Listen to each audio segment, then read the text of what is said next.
السلام عليكم ورحمة الله وبركاته. لو انت في الفترة الأخيرة كنت محتاج انك تشتري لابتوب، فأنا النهاردة هعرض لك مجموعة لابات بإصدارات مختلفة من 3 شركات زي لينوفو واتش بي وديل. انا عن نفسي بفضل جدا اتش بي والديل جدا جدا، بس تعالوا نشوف لينوفو ابدعت في ايه. الحاجه الثانيه ان احنا هنقسم اللابات دي لشويه فئات.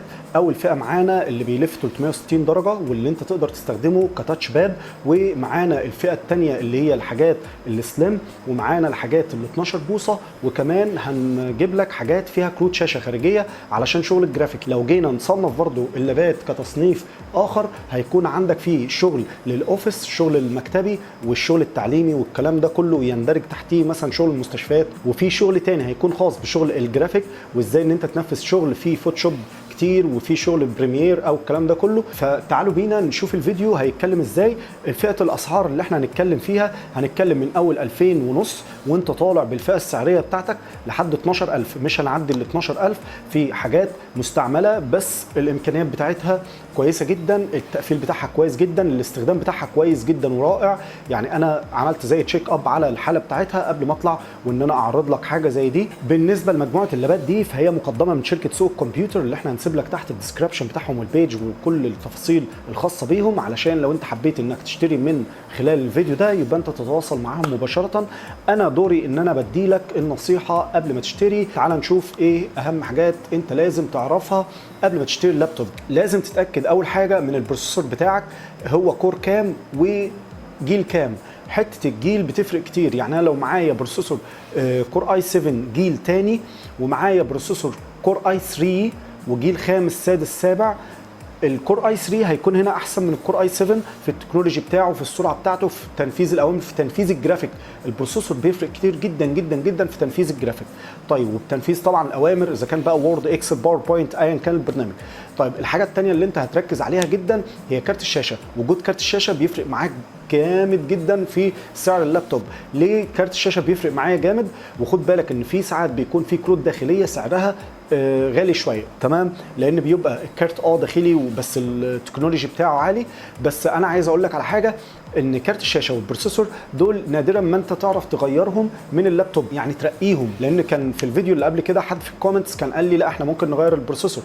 طيب انا دلوقتي لو جايب بروسيسور زين وعندي كور وعايز اغير ما بين الاثنين، طب لو انا عايز ارقي في الكور هيبقى الموضوع صعب، لانه هنا مدي لك تحكمات معينه. فانت لازم البروسيسور وكارت الشاشه الاثنين دول لازم تبص عليهم اول حاجه. الحاجه الثالثه اللي بعد كده بتبدا تبص على الهارد ديسك. الهارد ديسك بتاعك تشوفه هل هو اس اس دي ولا اتش دي. الاس اس دي هي تكنولوجيا سريعه جدا في تنفيذ الاوامر ونقل الملفات داخل الهارد، فعشان كده لو انت الهارد بتاعك اس اس دي هيدي لك يعني سرعه فائقه جدا في تنفيذ الاوامر وفي تشغيل الكمبيوتر. لو الهارد بتاعك اتش دي دي هيبقى فيه عندك بطء شويه في فتح الويندوز وتنفيذ الاوامر والكلام ده كله. في كمان نوع من الهاردات اسمه الام 2، هو ده اصدار متطور من الاس اس دي، بس بيفرق بقى في البنات بتاعته، ومش كل اللابات بيكون فيها مكان للام 2، تمام. بس الفرق مش الفرق الشاسع، هو طبعا فرق كويس جدا في السرعه، بس الفرق الشاسع ما بين الاتش دي والاس اس دي هو ده الفرق الرهيب في سرعه تنفيذ الاوامر والويندوز. واخر شق هنتكلم فيه هو شق الرامات. الرامات ضروري جدا انك تتشيك على الرامات بتاعتك، ان انت تشوف هي دي دي ار 3 ولا دي دي ار 4 ولا دي دي ار 2 اللي هي اصدار قديم جدا. ده يفرق معاك في حاجه جدا، يفرق معاك في سرعه النقل بتاع الذاكره المؤقته، اللي هو يعني انت لو فاتح اكتر من ابلكيشن في نفس الوقت هو بينقل البيانات بشكل مؤقت في الحاجات المفتوحه دي بسرعه ولا ببطء، بيخزن كتير ولا قليل، الكلام ده كله بيفرق معاك. طيب تعالوا بينا الاول نتعرف على اللابات اللي معانا، وبعدين نكمل في ازاي انك تختار اللاب المناسب ليك. كمل معايا لاخر الفيديو لسبب واحد، ان في اخر الفيديو هيكون فيه مفاجآت ليك لو انت رحت اشتريت من سوق الكمبيوتر من خلال الفيديو ده. تعالوا بينا نبدا باول لابتوب معانا. اول لابتوب معانا هو لينوفو من ثينك باد. فئه ثينك باد معروفه في لينوفو، فئه محترمه جدا، زي ما بنقول عليها في العاميه حمارة شغل. مبدئيا انت اللي بيفرق معاك زي ما اتفقنا قبل كده بروسيسور، كارت شاشه، وبعد كده بنحط الرامات ونوع الهارد. نوع الهارد بيفرق كتير جدا معاك. الفيرجن اللي معانا هو تي 430. تعال نشوف امكانياته ايه. الاول الكيبورد بتاعته سلسه جدا وحلوه جدا في الكتابه، الرايتنج رائع فيها، زرار الميوت، تعليق الصوت او توطية الصوت، وبعد كده بيعمل ميوت للمايك وتعالى نشوف ايه الميزه الثانيه في شكل اللاب من بره. شكل اللاب من بره انت محطوط معاك الماوس اللي هو بتاع الفيجر اللي هو بتاع الصابع الواحد، ومعاه الزرارين اللي تحتيه. ده بيكون زي ماوس بديل لو انا عايز اشغل او اقفل اللابتوب منه. تمام.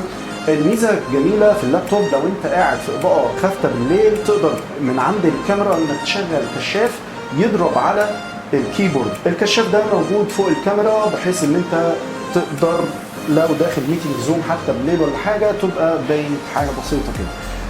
اللابتوب مزود بكاميرا زي ما احنا ذكرنا دلوقتي، طبعا في بلوتوث والواي فاي والحاجات الاساسيه اللي احنا بنتكلم عليها في اي لابتوب اساسي. مع اللابتوب ايه الميزه اللي فيه؟ الميزه اللي فيه او يشغلك على ايه؟ يشغلك على شغل الاوفيس حلو جدا. فيه الشغل المكتبي رائع، احنا نزلنا مجموعه الاوفيس وجربناها عليه، اذا كان مثلا وورد، باوربوينت، الاكسل. معنى الكلام ان اللابتوب ده هيكون مريح معاك في الاستخدام لو انت بتشتغل في شغل العروض التقديميه، او انت راجل مدرس او محامي او الكلام ده كله. سعره مناسب جدا زي ما اتفقنا ان احنا بادئين من اول فئه ال 2500 واحنا طالعين. ايه المشكله الوحيده بالنسبه لي اللي فيه؟ ان هو ما فيهوش مخرج للاتش دي. يعني انت معاك هنا الاس دي اللي هو الكارت، لو انت معاك كارت ميموري اس دي، ومعاك اليو اس بي ومكان السيد روم، ومعاك هنا مكان كابل الفيجا. طيب انا هعمل ايه في حاجه زي ديت؟ لو انا هعرض على بروجيكتور والبروجيكتور اتش دي بجيب كونفرتر من الفيجا للاتش دي. يعني المشكله تعتبر محلوله معاك. اللابتوب عملي، حجمه مناسب وكويس جدا، وزنه الى حد ما كويس. تمام. الثينك باد ميزته ان هو الماتيريال بتاعته قويه شويه. تمام. هنا في لوك علشان يقدر يفتح لك الشاشه. اللاب مناسب جدا بالنسبه للفئه السعريه بتاعته، يعني السعر واو. ايه الامكانيات اللي في اللاب؟ البروسيسور بتاع اللابتوب ده كور اي 5 جيل ثالث. تمام. والرامات رامات 4 بس دي دي ار 3. وبالنسبه للهارد ديسك هو 500 جيجا. الهارد ديسك هنا اتش دي. لو انت حد هتاخد اللابتوب ده انصحك بقى كمان انك تضيف عليه هارد اس اس دي مكان السيد روم، يبقى معاك مكانين للتخزين. هيكون حاجه طياره جدا معاك. وبالنسبه للفئه السعريه واو واو جدا كمان. انصحك انك تشتري من الفئه ديت لو على قد المبلغ اللي احنا بنقوله من اول 2500 وانت طالع. يعني اعتقد ده هيعمل له في حدود من 2500 ل 3000، وتقدر تستعلم من خلال الارقام اللي انا هسيبها لك تحت لسوق الكمبيوتر اللي موجود عندنا في السمبلاوين قدام نفق الحواش. تعال بقى نروح لاخوه لينوفو ثينك باد، برضو نفس الاصدار ونفس كل حاجه، التي 430. بس الفرق هنا ان ده في كارت شاشه. يفرق معاك بقى في ايه كارت الشاشه اللي موجود؟ كارت الشاشه اللي موجود هيفرق معاك لو انت هتشغل فوتوشوب، هيكون معاك سريع جدا، اسرع من اللي قبليه. تمام. خد بالك من حاجه، في ناس كتير جدا تقول لك ان اللابتوب ده يشغل بيس 2000 وكذا. ماشي، هو شغالها، طب عامل ايه في الريندر والكلام ده كله؟ ده بقى اللي بيفرق. انا بقول لك ان اللابات دي تشغل لك الفوتوشوب، بس هيعمل معاك ايه ما بعد تشغيل الفوتوشوب؟ انا بقول لك ان كارت الشاشه هنا نيفيديا اس 400 1 جيجا خارجي، فهيكون معاك في فوتوشوب هيكون حاجه كويسه جدا جدا جدا ان شاء الله. تمام. وجرب انك تحط ده كمان هارد اس اس دي، هتبقى الحاجه كويسه قوي. اللابتوب ده بيقول لك ان البروسيسور بتاعه كور اي 5 جيل ثالث. اللاب راماته 4 جيجا دي دي ار 3، وكمان في كارت شاشه نيفيديا 1 جيجا، يعني يقدر يشغل لك الشغل الاوفيس، يشغل لك كمان الفوتوشوب، يشغل لك شويه برامج حلوه مكتبيه كويسه جدا. تقدر تدخل من عليه الميتنج زوم، تقدر تدخل من عليه تعمل شغلك الاونلاين والكلام ده كله. براوسنج فيه فظيع. هو فئه سعريه من اول 3000 لحد 3.5. تقدر انك تستعلم من خلال الارقام اللي هنسيبها لك لسوق الكمبيوتر تحت في الشاشه. وتعالوا بينا نكمل في الفيديوهات بتاعتنا. ومعانا اللينوفو ثينك باد برضو، بس حاجه بقى خفيفه في الوزن قوي، وكمان شاشته فول اتش دي 1920 في 1080، وكمان الهارد بتاعه 256 اس اس دي، والبروسيسور بتاعه كور اي 5 جيل رابع، وكمان الرامات بتاعته 8 جيجا دي دي ار 3. اللابتوب ده مميز في ايه؟ الشاشه بتاعته جميله جدا جدا جدا. الفئه ديت اللي هي تي 440. احنا معانا الماوس الثاني زي ما احنا اتفقنا، واللاب الاستشعار بتاع التاتش باد بتاعه حلو قوي قوي قوي. التاتش باد بتاعه ناعم كده، ملمسه حلو. الكيبورد ملمسها معقول كويس جدا. بالنسبه لللاب المخارج اللي معانا هنا الفيجا، ومعانا مكان لكابل النت، ومعانا اليو اس بي، وكمان في مكان لشريحه الداتا، ودي حاجه مميزه جدا. طيب اللابتوب زي ما انتم شايفين خفيف قوي في الوزن بتاعه. تعال نشوف الشاشه بتاعته. الشاشه بتاعته فول اتش دي بتدينا 1920 في 1080. تمام. اللاب انا شايف ان هو مميز وخفيف، سعره معقول جدا. هو بيتكلم في فئه من 4000 لل 5000. اللاب هيشغل لك البرامج الاوفيس، وهيشغل لك بعض برامج الجرافيك بشكل كويس جدا، يعني فوتوشوب يشتغل عليه كويس، بريمير الى حد ما بعرف امضي. حلو جدا اللابتوب ده. تعالوا بينا، شفت القلم الجميل ده هنستخدمه دلوقتي، بس تعالى نتعرف على امكانيات اللابتوب الجبار ده. اولا اللابتوب ده من شركه لينوفو اللي ابدعت فيه وقدمت لنا من ثينك باد اليوجا. مين اليوجا وليه؟ لابات كتير جدا اتسمت باليوجا بناء على ان هي بتلف 360 درجه. زي ما انتم شايفين الترا سليم، حاجه واو، خفيفه الوزن وكمان رفيعه ومش كبيره الحجم. بس في هنا شويه مفاجآت هنعرفها مع بعض. اللاب ده كور اي 7 جيل سادس، وكمان راماته 16 جيجا دي دي ار 4. وكمان ايه المميز فيه؟ ان هو هارده 256 ام 2 مش اس اس دي. كمان الام 2 فئه من الاس اس دي، بس فئه مطوره شويه، بيكون حجمه صغير شويتين. اللاب ده حكايه وروايه، وتقدر تطلع القلم بتاعك وتبدا تمارس شغلك.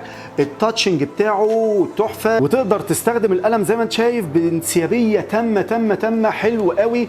واكيد في الكادر الثاني عبد الرحمن جايب استخدامي للقلم. زي ما انتم شايفين حاجه تحفه قوي في الاستخدام، هايل، عجبني جدا. هو فئته السعريه فوق ال 11000، من 11 ل 13، بس يستاهل لان الشاشه بتاعته هي للاسف مش فول اتش دي بس 2K، يعني حاجة رهيبة جدا في الألوان وفي الاستخدام.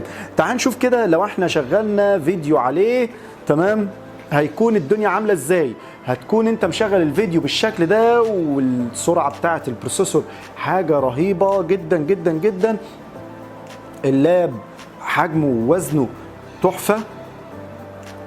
تعال نسمع الصوت.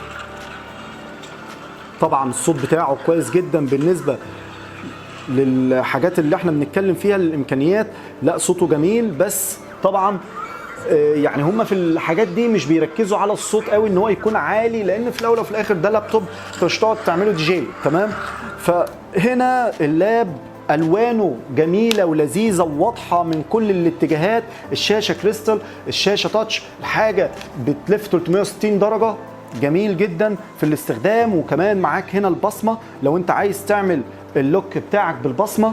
وبرده في مكان تاني للماوس زي ما انتم شايفين للتاتش باد، والتاتش باد بتاعه كويس جدا وهايل.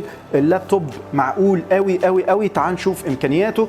الامكانيات عندك هنا في مكان لليو اس بي 3، ومكان تاني لليو اس بي 3، ومكان للاتش دي ام اي، ومكان للاي او اكس عشان تطلع الصوت لسماعات بره. هنا ده مكان القلم بتاعك علشان تعين القلم بتاعك ويبدا ان هو يتشحن. زي ما انت شايف حاجه الترا سليم، حاجه تحفه، حاجه جميله جدا في الشكل وفي الجمال. في مكان لليو اس بي، والشريحه هتلاقوها تحت الشاشه مخبيينها كده علشان تقدر مع لفه الشاشه ما يحصلش مشكله لو انت حاطط كارت اس دي او حاطط الشريحه بتاعتك. كارت الاس دي هنا بيتحط الكارت الميكرو مش الكارت الكبير. انا خايف ما اكونش اديته حقه، هو عيبه الوحيد ان هو مش بياخد كارت الاس دي. وتقدر انك تعرف اكتر عن تفاصيل السعر من خلال شركه سوق الكمبيوتر اللي انا هسيب لك الارقام بتاعتها في الديسكربشن تحت. تابع معايا بقى الفيديوهات لان لسه معانا لابات جديده.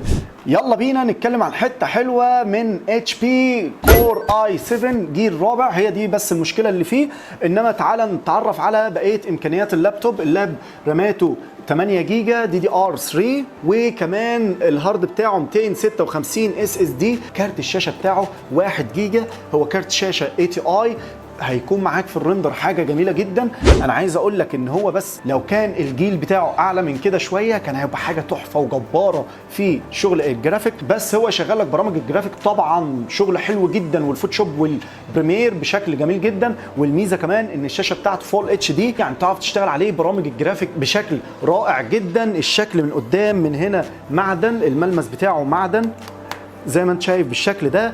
القعده بتاعته من تحت بلاستيك علشان التبريد، بس انا شايف من وجهه نظري ان هو لاب كويس جدا ويساعد جدا في شغل الجرافيك. المخارج بتاعه اللابتوب عندنا مخرج الفيجا، وعندنا هنا 2 يو اس بي من ضمنهم واحده يو اس بي 3، وعندنا هنا كمان 2 يو اس بي ومكان لكارت اللان والاس دي ومكان للديسبلاي ومكان للفيجا، يعني عوض لك عدم وجود الاتش دي بمكان الديسبلاي ده، علشان لو انت عايز تخرج معاه شاشه بره جنب اللابتوب هيبقى حاجه كويسه جدا ورائعه. اللابتوب جميل حكايه، شكله رائع وراقي، وبرده في مكان هنا للماوس الثاني.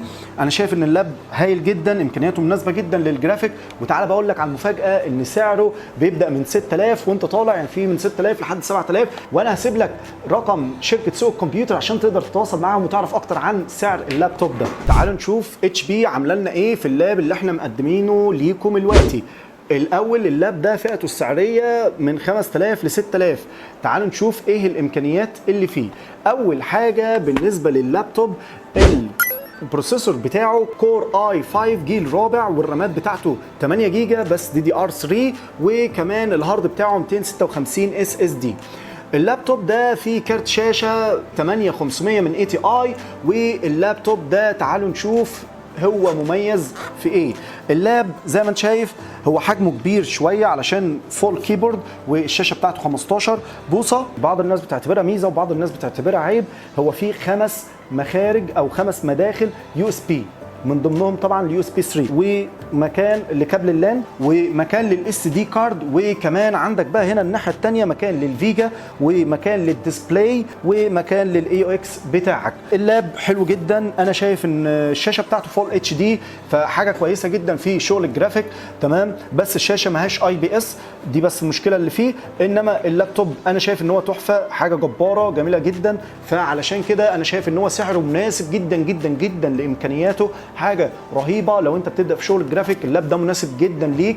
ابدا اعرف اكتر تفاصيل من خلال شركه سوق الكمبيوتر اللي احنا سايبين لك الارقام بتاعتها تحت. تعال بقى نكمل في الحاجات السليم الجميله اللي تفيدك قوي في شغل الاوفيس. لو انت بتتحرك كتير باللابتوب او بتشيله في اماكن مختلفه، اللاب ده 12.5 بوصه.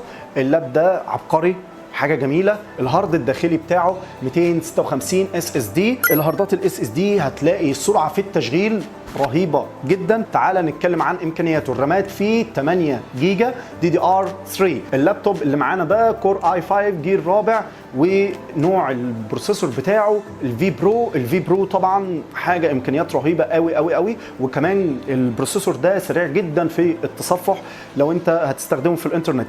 اللاب ده يشغل لك الفوتوشوب مستريح جدا، وتقدر ان انت تعمل عليه ديزاينز الاساسيه والكلام ده كله، بس ما تخشش في شغل 3 دي علشان ما يحملش جامد على كارت الشاشه الداخلي. في مكان هنا للاس دي، وكمان في الاي او اكس، ومعاك مكان للفلاشات، 3 اماكن لليو اس بي، ومكان للاتش دي ام اي. فانا شايف ان اللاب ممتاز جدا، ومعاه مكان لكارت اللان. جربنا الباتري بتاعته، شغله حلو جدا جدا جدا. اللابتوب تقفيله كويس قوي قوي قوي. اللابتوب حالته رائعه واكثر من رائعه، يعني بصراحه استخدامه هايل جدا. اللاب الشاشه بتتفتح معاك لحد الشكل ده زي ما انت شايف قدامك.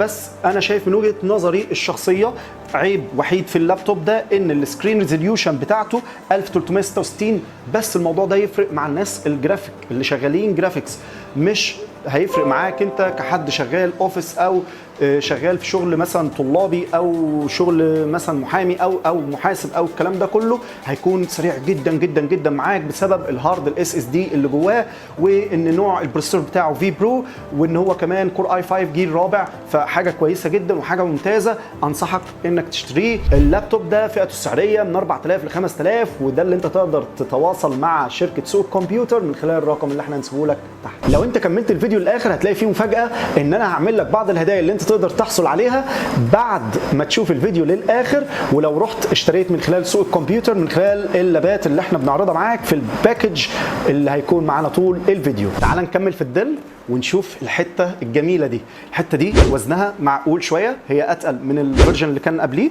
بس النوع كويس قوي، حلو جميل، ستايل شكله جميل كشغل اوفيس. اللابتوب ده كور اي 5 جيل خامس، راماته 8 جيجا دي دي ار 3، وكمان في حاجه ان الهارد بتاعه 256 SSD، وده اللي هيفرق معاك زي ما احنا اتفقنا في اللابات اللي قبليها. اللابتوب ده يعني انا شايف ان امكانياته كويسه. برضه هو البروسيسور بتاعه في برو. الكيبورد مضيئه وملمسها ناعم جدا وجميل تحفه. طبعا في هنا ماوس في النص اللي احنا اتفقنا عليه قبل كده. بس تعالوا بقى للميزه الاجمل والاحلى. الشاشه هنا IPS فول HD، يعني بتدي لك 1920 في 1080، فمميزه جدا بالنسبه لي. انا بعشق الشاشه دي. يعني انا لو بصيت من هنا زي ما ابص من هنا زي ما ابص من هنا، بيدي لك الالوان واضحه جدا وصريحه معاك. ده يفرق معاك بقى في شغل الفوتوشوب او اي شغل جرافيكس، لان الالوان هنا هتفرق معاك. بالنسبه لللابتوب هيشغل لك الفوتوشوب مستريح جدا جدا جدا، تقدر انك تعمل عليه تصميماتك بكل اريحيه. وكمان اللابتوب سعره حلو قوي قوي قوي، هو تقريبا من فئه ال 5000 ل 6000. تقدر تعرف من خلال الاسعار اللي احنا هنسيبها لك تحت في الديسكربشن. اللابتوب موجود فيه الثلاثه USB، وموجود فيه الفيجا، وموجود فيه كابل HD، وموجود طبعا مكان للSD. فبالنسبه ليك حاجه وزنها كويس معقول، وكمان ماهوش كبير في الحجم. فانا شايف ان هو حاجه ممتازه جدا، حاجه اكثر من رائعه. الشاشه بتاعته زي ما قلت لك IPS، هتفرق معاك قوي قوي قوي. حته جميله وخفيفه ووزنها صغير جدا، تمام، وتتشال يا اما في الايد يا اما تتحط في الشنطه بتاعتك بتاعت الاستخدام الشخصي. مش هتعمل معاك اي وزن اطلاقا. حاجه سليم وخفيفه في الوزن، والشاشه بتاعتها 12.5 بوصه. اللابتوب ده كور i7 جيل سادس، راماته 8 جيجا بس DDR4، وكمان الهارد بتاعه SSD 256. هيبقى صاروخ معاك في شغل الاوفيس والشغل المكتبي، وكمان هيبقى سريع معاك شويه في الفوتوشوب وبعض برامج الجرافيك. المزايا هنا في عدد USB، انت معاك 3 USB من ضمنهم USB 3، وكمان عندك مكان لشريحه الانترنت اللي هي شريحه الداتا، وكمان مكان للSD اللي هو كارت الSD، ومكان للHDMI.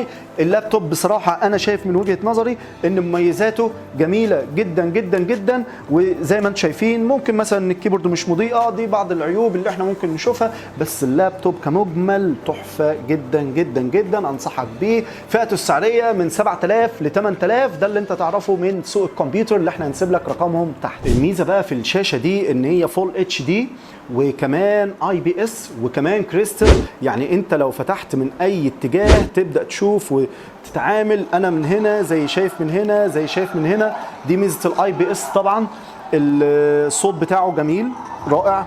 الكيبورد مضيئه. الكيبورد استخدامها حلو قوي ولذيذ في التعامل. اللاب سليم قوي قوي قوي. التاتش باد بتاعه سريع وكويس جدا في التعامل، تمام. وعاملين كمان في بعض السموزي في الاختصارات. بالنسبه للويندوز 10 اللاب مصنع بالكامل من المعدن، يعني معاك في الصدمات. الناس هتقول لي مشكلته الكبيره في ان هو تاتش والاكسسوار والكلام ده كله. لو التاتش فصل معاك لا قدر الله، انت عادي هتتعامل بالكيبورد والماوس. الميزه الجميله في اللاب ده ان الكيبورد والماوس متوصلين بالمذر بورد مباشره، يعني مش معتمدين على ان المذر بورد في الشاشه زي بعض الحالات الثانيه من اللابات التاتش. كمان الميزه الهائله والجميله ان انت لا قدر الله لو حصل عطل في الشاشه هتعرف تجيبها. الشاشه نفسها هتعرف تجيبها، لان في اصدارات تانية لو الشاشه بتاعتها اتكسرت في التاتش خلاص انت مش بتعرف تجيب الشاشه نفسها. طيب عندك بقى ايه الجمال في اللاب كمان ومن ضمن المميزات اللي فيه؟ بص زي ما قلت لك التاتش بتاعه مريح جدا في الاستخدام. يعني انت لو بتعمل براوسنج على النت او بشغلك اداري او الكلام ده كله، هيكون اللابتوب مريح جدا معاك. وكمان لو انت هتشتغل فوتوشوب في حاجات اساسيه او سريعه، اللاب هيساعدك جدا جدا جدا، تمام.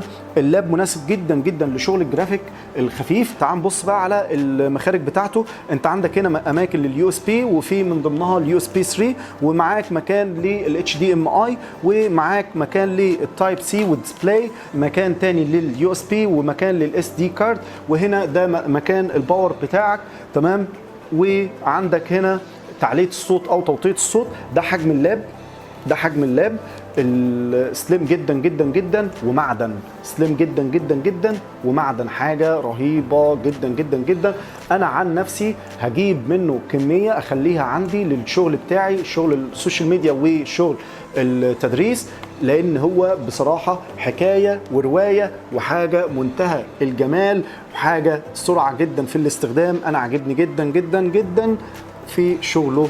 الفئة السعرية بتاعته بتبدأ من كام؟ من أول 5000 لحد 6000. ده اللي أنت هتعرفه في الديسكريبشن تحت مع رقم سوق الكمبيوتر. حتة جميلة ولذيذة، كور اي 5 جيل سادس برامات 8 جيجا ودي دي ار 3 وكمان فيها هارد اس اس دي 256. تعالوا بينا بسرعة نشوف الحتة الروعة دي بالشاشة الفول اتش دي الاي بي اس الجميله والتحفه في الاتجاهات بتاعتها من حيث الرؤيه.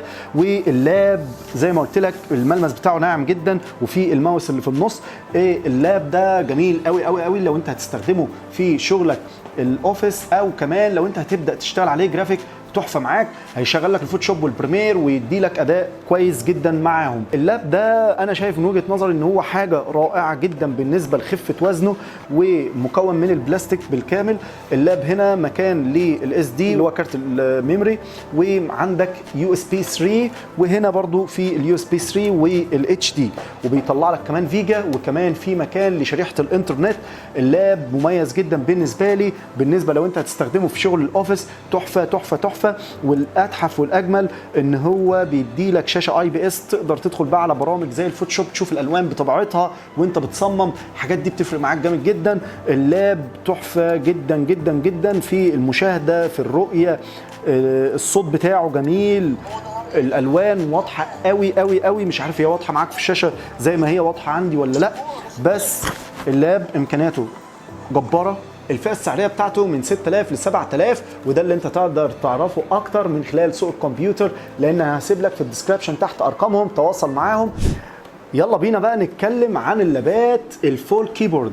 الكيبورد فيها كاملة، ومساحة الشاشة فيها تكون مناسبة معاك 15 بوصه فيما فوق او 14 ونص فيما فوق. مبدئيا اللاب اللي قدامنا ده من ديل كور اي 5 جيل سادس. اللاب ده راماته 8 جيجا دي دي ار 4، والهارد ديسك 256 اس اس دي. اللاب ده مناسب جدا لاستخدامك في شغل الاوفيس، والميزه ان هو فول كيبورد، لان في بعض الناس بتحب او متعوده على الزراير اللي في الجنب. تعالوا نتفرج كده على الشكل الخارجي لللابتوب. الشكل ما شاء الله جميل جدا، الحاله الاستخداميه بتاعته هايله جدا. في مكان للاس دي، وفي مكانين لليو اس بي 3، ومن ورا مكان اليو اس بي 3 برضو، ومكان للاتش دي ام اي، وعندنا برضو مكان لفتحه الاس اي ام اللي هي فتحه الشريحه، وكمان في مكان للفيجا، علشان لو انت زي ما قلت لك قبل كده مشكله ان انت ممكن تروح في مكان وتلاقي البروجيكتور بياخد اتش دي بس او بياخد للفيجا بس. لا، انت هنا موفر لك اكتر من مكان. اللابتوب حلو جدا، المفصلات بتاعته قويه. انا من وجهه نظري شايف ان انصحك بيه لشغل الاوفيس، ويشغل معاك طبعا الفوتوشوب والحاجات الاساسيه في شغل الجرافيك، بس شغله في الاوفيس تحفه، سريع جدا. الفئه السعريه بتاعته من 7000 ل 8000. انا شايف ان منتج زي ده بالتصميم الجميل ده بالتقفيل الحلو والرائع ده من شركه ديل، تقدر ان انت تستخدمه وانت مستريح. لابتوب جميل. الاسعار دي هايله جدا، وتقدر تعرف اكتر عن السعر بتاعه من خلال شركه سوق الكمبيوتر اللي انا هسيب لك الرقم بتاعهم تحت في الديسكريبشن. ندخل على حته حلوه قوي ومناسبه جدا لشغل الجرافيك قوي قوي قوي. هي معموله لكده. ايه الحته اللي معانا دي؟ دي حته من شركه ديل. بص بقى، كور اي 7 جيل سادس. والميزه بقى في اللابتوب ده ان هو فيه كارت شاشه 2 جيجا من شركه اي تي اي، وفيها هارد اس اس دي 256. اللابتوب ده شاشته فول اتش دي اي بي اس، تشوفها من كل الاتجاهات، تفرق معاك قوي في شغل الجرافيك، في شغل الفوتوشوب. تحفه تحفه تحفه تحفه تحفه. ابدا جربها معانا، وما تنساش ان اللابتوب ده الرامات بتاعته 8 جيجا دي دي ار 4، وتقدر ان انت ترقي الرامات براحتك، لان زي ما احنا اتفقنا قبل كده ان انت عندك الرامات تقدر ان انت تتحرك فيها براحتك خالص، هي والهارد. الهارد اللي في اللابتوب اس اس دي 256. عايز اقول لك لا، الجهاز حلو جدا، استخدامه حلو جدا في الفوتوشوب. الشاشه بتاعته اكثر من رائعه، اكثر من رائعه. انا بعشق الشاشات الاي بي اس.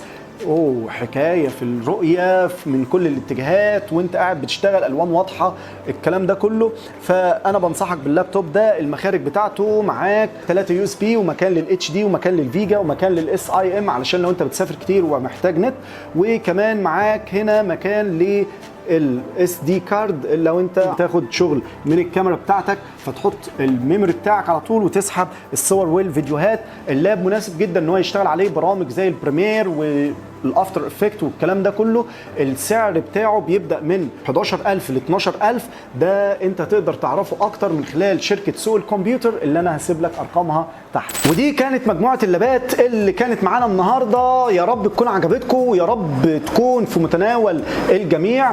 بتمنى بجد ان يكون الفيديو عجبكم، ولو كان الفيديو عجبكم ما تنسوش تعملوا لايك وشير وسبسكرايب للقناه. وعايزين نوصل بقى لمشتركين كتير، احنا بقى لنا فتره ما عملناش فيديوهات، فالنهارده حبينا نعرض ليكم مجموعه كبيره من اللابتوبس بفئاتها المختلفه. ما تنساش ان انت الرقم تحت في الديسكربشن بتاع سوق الكمبيوتر علشان تقدر ان انت تطلب الاوردر اللي انت عايزه وتتشيك على الحاجه براحتك خالص. وزي ما انا وعدتك في بدايه الفيديو ان انت هيكون ليك بعض الهدايا هيطلع في سوق الكمبيوتر. الناس هتطلع يعني ممكن شنطه، ممكن ماوس، ممكن ايا كان اللي هيطلع بقى معاك انت وحظك لما هتطلع الهديه مع اللاب اللي انت ان شاء الله هتختاره. ان شاء الله يكون لاب موفق، يا رب اكون وفقت في عرض اللابات معاك، وان شاء الله في اقرب وقت تديني ريفيو كده عن اللاب بعد ما تشتريه، تقول لي الدنيا تمام ولا انت طلعت راجل مش عارف اي حاجه. فان شاء الله ناخد ريفيوهات كويسه منكم. سلام، انا محمد مصطفى، ما تنساش تتابعني.